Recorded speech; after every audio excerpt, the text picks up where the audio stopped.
Rumah yang sering digunakan untuk berzikir.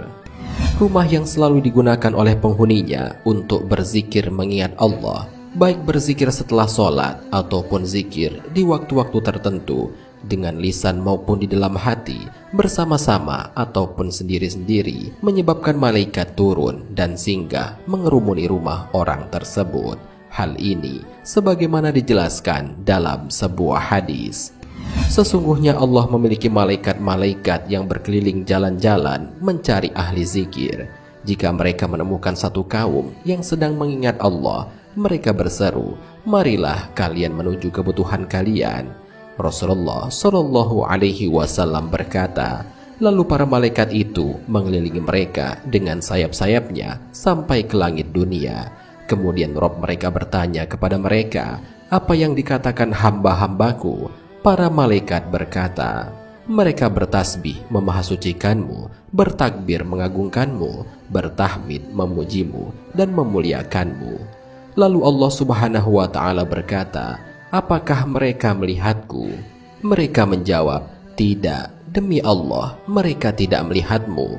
Allah berkata, "Bagaimana seandainya mereka melihatku?" Mereka menjawab, "Seandainya mereka melihatmu, pasti mereka sangat bersungguh-sungguh beribadah kepadamu, sangat bersungguh-sungguh memuliakanmu, dan lebih banyak bertasbih kepadamu." Rasulullah Shallallahu Alaihi Wasallam melanjutkan, Allah berkata, "Lalu apa yang mereka minta kepadaku?" Mereka menjawab, "Mereka meminta surga kepadamu." Allah berkata, "Apakah mereka melihat surga?" Mereka menjawab, "Tidak, demi Allah, wahai Rabb, mereka tidak melihatnya." Allah Subhanahu wa Ta'ala berkata, "Bagaimana seandainya mereka melihatnya?"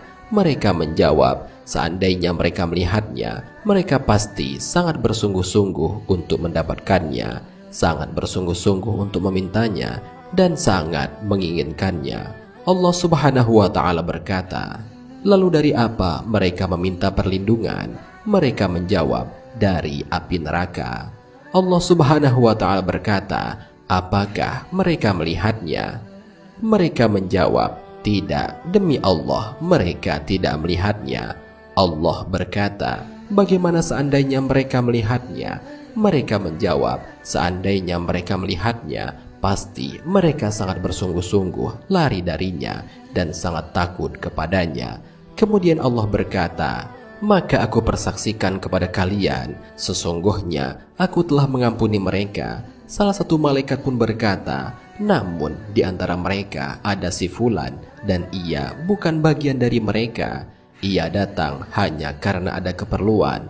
Allah menjawab, "Mereka semua adalah teman duduk, dan tidak ada sengsara orang yang duduk bermajlis bersama dengan mereka." Hadis riwayat Bukhari dan Muslim.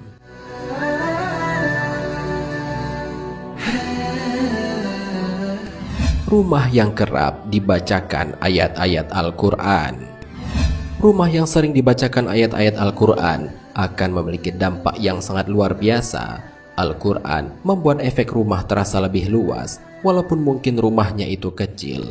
Salah satu faktor yang mempengaruhi luas atau sempitnya rumah adalah perasaan. Ketika orang merasa nyaman, walaupun sempit, akan terasa luas. Perasaan ada di dalam hati, dan hati dikuasai oleh Allah.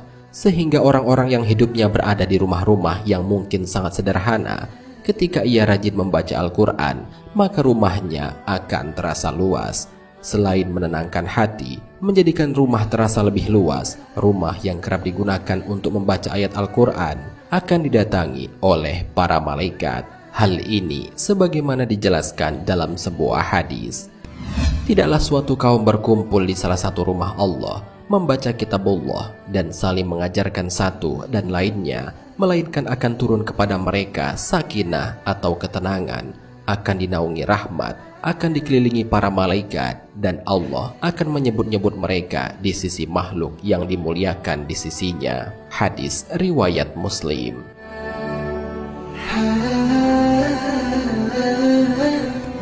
Rumah yang pemiliknya selalu menjaga sholat. Pada dasarnya, setiap malaikat silih berganti bertugas mengiringi manusia di waktu malam dan siang. Setiap hari mereka melaporkan keadaan manusia kepada Allah Azza wa Jalla, maka sangat beruntung orang-orang yang menjaga kedua waktu tersebut. Waktu di mana amal setiap hamba dilaporkan kepada Allah, waktu itu adalah waktu subuh dan asar. Hal ini sebagaimana dijelaskan dalam sebuah hadis. Di tengah-tengah kalian ada malaikat yang silih berganti, bertugas mengiringi kalian di waktu malam dan siang hari.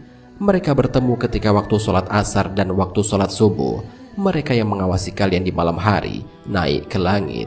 Lantas Allah bertanya kepada mereka, "Bagaimana kalian tinggalkan hamba-hambaku?" Para malaikat menjawab, "Kami tinggalkan mereka sedang mereka tengah mendirikan sholat, dan kami datangi mereka sedang mereka mendirikan sholat."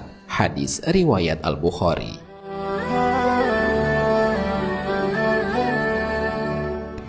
Rumah yang di dalamnya digunakan untuk bersedekah. Sungguh, setiap pagi hari tiba, para malaikat akan turun mendoakan seorang hamba yang menginfakkan sejumlah hartanya di jalan Allah. Mereka akan mendoakan kebaikan kepada orang yang berderma dan mendoakan keburukan kepada orang yang kikir. Hal ini sebagaimana dijelaskan dalam sebuah hadis. Tidak ada satu subuh pun yang dialami hamba-hamba Allah kecuali turun kepada mereka dua malaikat. Salah satu di antara keduanya berdoa, "Ya Allah, berilah ganti bagi orang yang berinfak." Sedangkan yang satunya lagi berdoa, "Ya Allah, berilah kerusakan bagi orang yang menahan hartanya." Hadis riwayat Bukhari dan Muslim.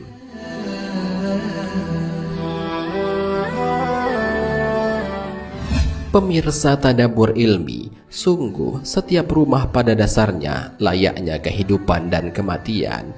Bagi rumah-rumah yang senantiasa diisi dengan lantunan zikir, beribadah dan berbuat baik, maka ia akan memiliki aura yang hidup, terasa tenang dan nyaman untuk ditinggali.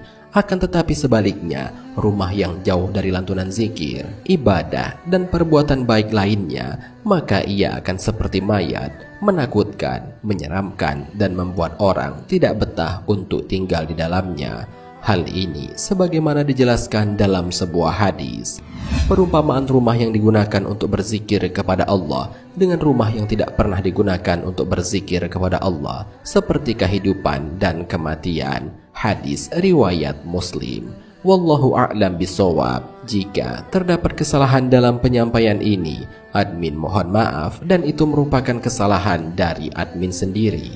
Jika ada benarnya, itu adalah dari Allah Subhanahu wa ta'ala. Semoga bermanfaat. Wassalamualaikum warahmatullahi wabarakatuh.